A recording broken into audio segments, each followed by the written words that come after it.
Je travaille sur différentes formes de migration en Méditerranée, donc à la fois des formes de migration sud-nord, des pays d'Europe du Sud vers le reste de l'Europe,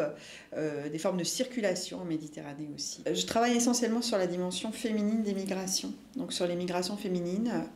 j'essaye de m'appliquer à ce que j'appelle féminiser le regard sur les migrations internationales, c'est-à-dire mettre en avant la part et la place des femmes dans les migrations,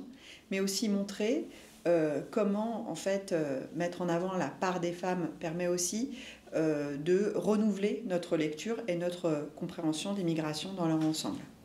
Donc féminiser le regard, c'est pas seulement dire qu'il y a des femmes en migration, qu'elles sont nombreuses et que c'est pas du tout quelque chose de récent au final, ça a toujours existé, même si on les a beaucoup invisibilisées. Mais l'idée, c'est aussi de se dire qu'en partant du point de vue des femmes, du récit des femmes, de l'expérience des femmes, on peut aussi ouvrir en fait de nouvelles perspectives et de nouvelles façons de travailler plus globalement sur les questions migratoires. Dans le cadre de mes enquêtes sur les migrations féminines, j'ai beaucoup travaillé sur la dimension en fait incorporée des expériences migratoires. Donc la façon dont la migration transforme, affecte le corps, mais aussi la façon dont les personnes en migration, et les femmes en premier lieu, vont mettre en place aussi des formes de tactiques qui mobilisent l'usage en fait du corps pour avancer dans leur trajectoire migratoire, se reconstituer, développer des formes d'autonomie en migration. Les études migratoires, elles se sont constituées autour des années 80-90, en France, mais dans d'autres pays aussi, bien sûr, hein, et on a été très influencé notamment par les approches nord-américaines, entre autres. Et ce qui s'est passé dans les 15 dernières années, c'est qu'avec ce qu'on appelle parfois la crise migratoire, que beaucoup de chercheurs et chercheuses préfèrent nommer la crise de l'accueil, on a été en quelque sorte percuté et amené en fait à réorienter nos objets de recherche. Alors ça a pris plusieurs formes, mais ce qui est certain, c'est qu'une recherche comme la recherche sur les migrations a été vraiment recomposée par des questionnements politiques et une certaine forme d'urgence finalement, hein, y compris qui venait de sollicitations du monde politique. Les chercheurs sur les migrations ont été extrêmement sollicités dans les 15 dernières années, à la fois par les décideurs politiques, ce qui ne signifie pas que les décideurs politiques tiennent compte de ce que font les recherches sur les migrations, mais en tout cas, il y a une sollicitation pour plus d'expertise sur ces questions-là, et aussi par le monde médiatique, en fait, qui s'est intéressé à ce que faisait la recherche sur les migrations à partir des printemps arabes et des transformations en Méditerranée qui ont amené de plus en plus de personnes, avec un pic qui a atteint en 2015-2016, à traverser l'espace méditerranéen. Et ça, c'est venu vraiment réorienter les recherches sur les migrations, d'une part parce qu'il y avait cette sollicitation vis-à-vis des chercheurs, et l'ICM témoigne aussi de cet intérêt pour les questions migratoires, le fait qu'un financement exceptionnel ait été accordé à l'ICM, enfin à la création de l'ICM, mais de la même façon, les chercheurs en fait ont été amenés aussi à réorienter leurs travaux parce que les politiques migratoires ont évolué,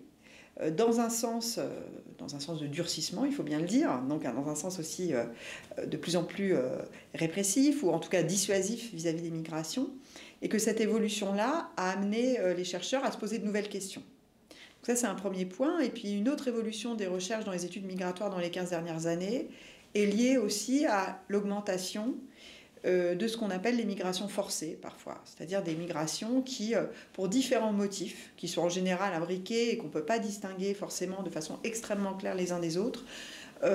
ont été amenées à augmenter, et notamment entre les pays, les différents pays de ce qu'on appelle parfois le Sud global. Ces migrations forcées, elles ne concernent pas essentiellement l'Europe, elles concernent d'autres régions, le Moyen-Orient, l'Asie, l'Afrique bien entendu,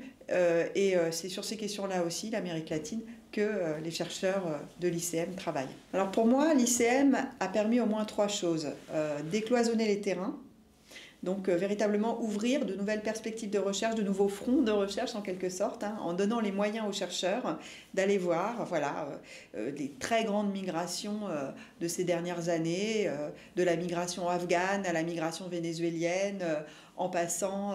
par les migrations syriennes ou ukrainiennes. Elle a véritablement permis de décloisonner et d'aller voir ce qui se passait dans des terrains, y compris des terrains lointains. Elle a permis de décloisonner les disciplines, donc en fait en encourageant des formes de dialogue interdisciplinaire et on voit la place qu'ont eu les politistes, les historiens, on voit la façon dont les différentes disciplines ont réussi à dialoguer, et puis en travaillant aussi aux frontières du champ des études migratoires. Et donc en montrant comment, en fait, il y avait une connexité entre, par exemple, mobilité et migration, et il y a beaucoup de travaux qui ont été menés au sein de l'ICM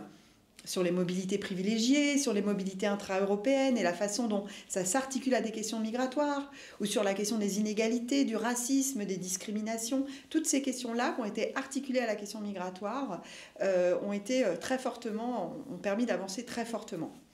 Et en même temps,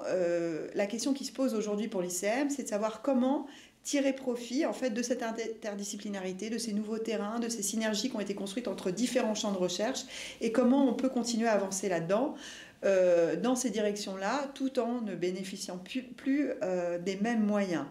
Là, c'est le moment où les institutions partenaires, où les différentes institutions qui soutiennent les initiatives de recherche en France devraient prendre le relais,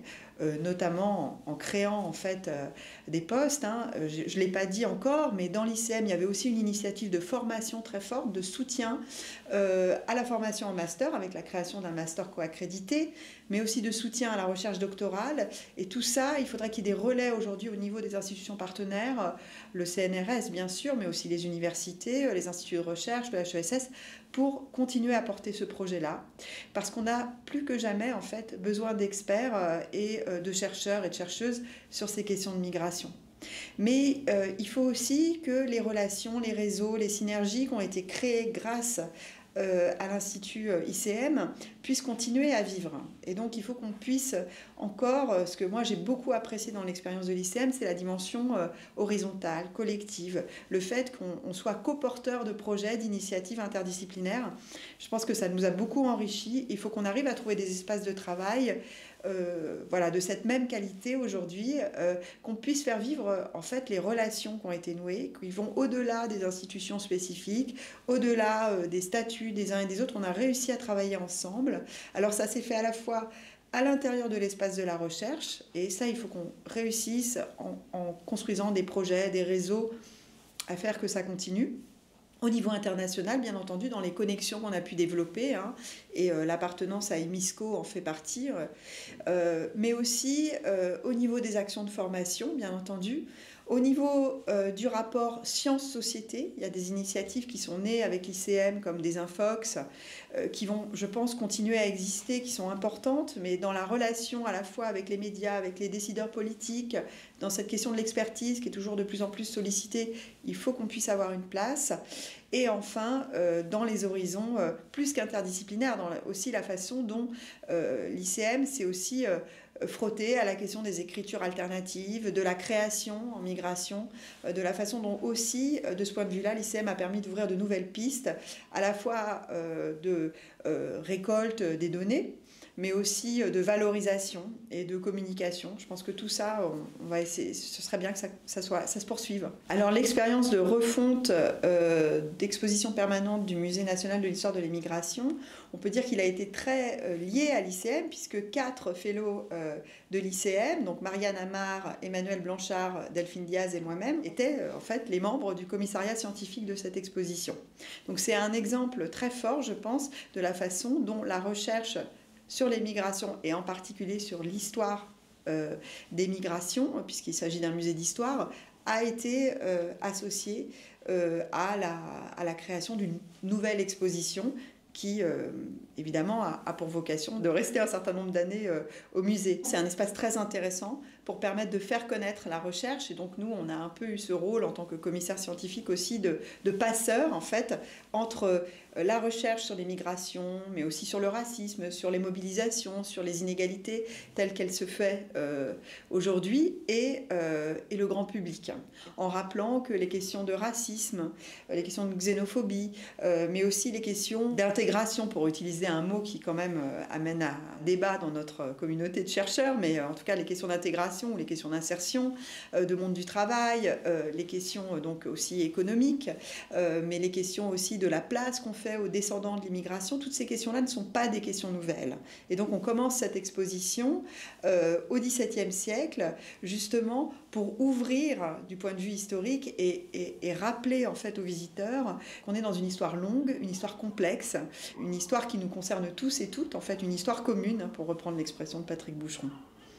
En 2018, avec d'autres collègues, Hélène Thiollet, Virginie Guérin-Redon de Sciences Po, on a lancé en fait un projet, un appel pour la constitution d'un GIEC des migrations. Cet appel, en fait, il venait en réaction à un certain nombre de frustrations qu'on pouvait éprouver et que pouvaient éprouver de nombreux chercheurs concernant l'impact des recherches sur les migrations dans l'espace public et en particulier sur la décision politique. En réalité, on se rendait compte qu'on était constamment sollicité en tant que chercheurs et que chercheuses, en tant qu'experts des migrations, mais que très rarement les résultats de la recherche étaient pris en compte ensuite dans le processus de décision politique. Et donc on s'est dit qu'un des problèmes qu'on avait, c'est qu'en fait on avait du mal à faire émerger la dimension collective de la recherche sur les migrations. Le fait qu'il y ait un certain nombre de résultats qui sont acquis aujourd'hui, il y a des espaces aussi de controverses, mais il y a aussi un certain nombre de consensus. Et qu'il fallait rendre visibles en fait ces éléments consensuels de la recherche et aussi les éléments de controverse, pourquoi pas, pour appuyer la décision politique, mais de façon collective. Donc c'est pour cela que nous avons lancé un appel qui a été traduit en fait dans de nombreux quotidiens internationaux pour la constitution d'un GIEC des migrations qu'on a appelé le GIEM.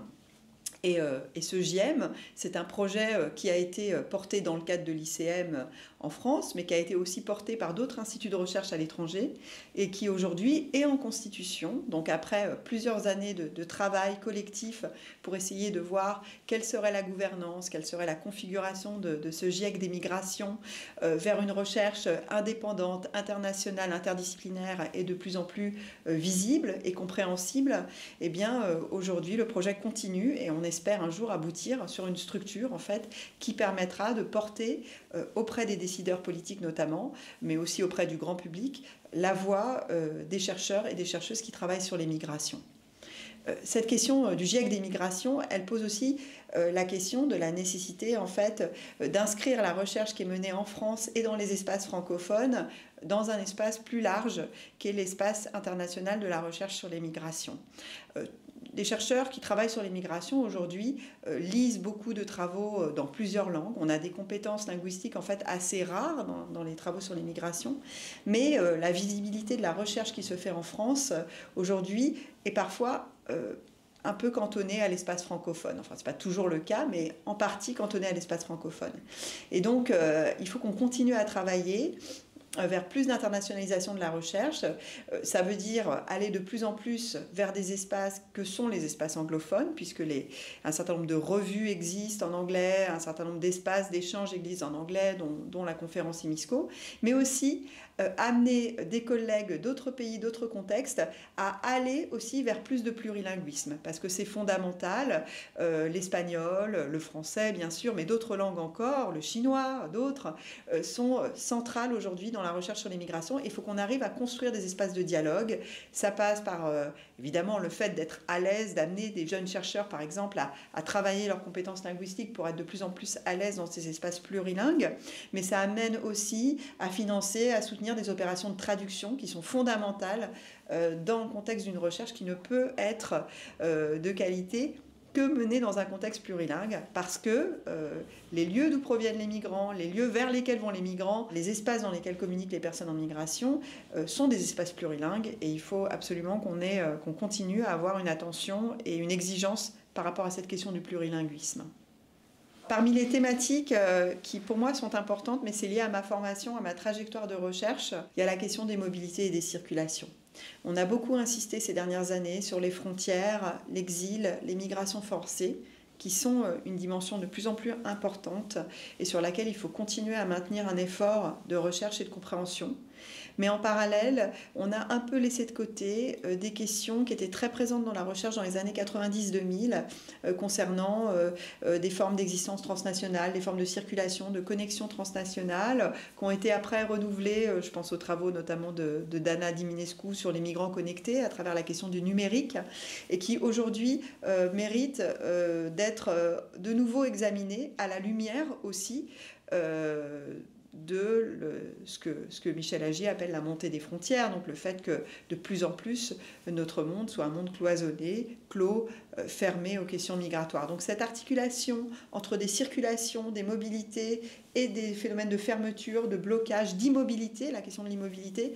cette articulation-là, il me semble que ce serait intéressant de l'exploiter, de la retravailler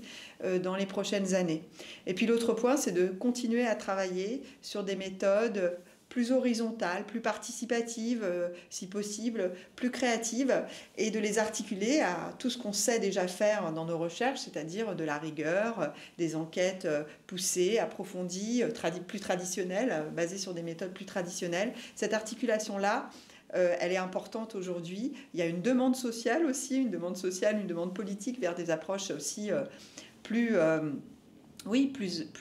ancrées, plus participatives. Et il faut trouver les moyens les plus intelligents de le faire, tout en restant dans des perspectives de rigueur et d'éthique qu'on connaît bien et qui sont importantes dans notre travail.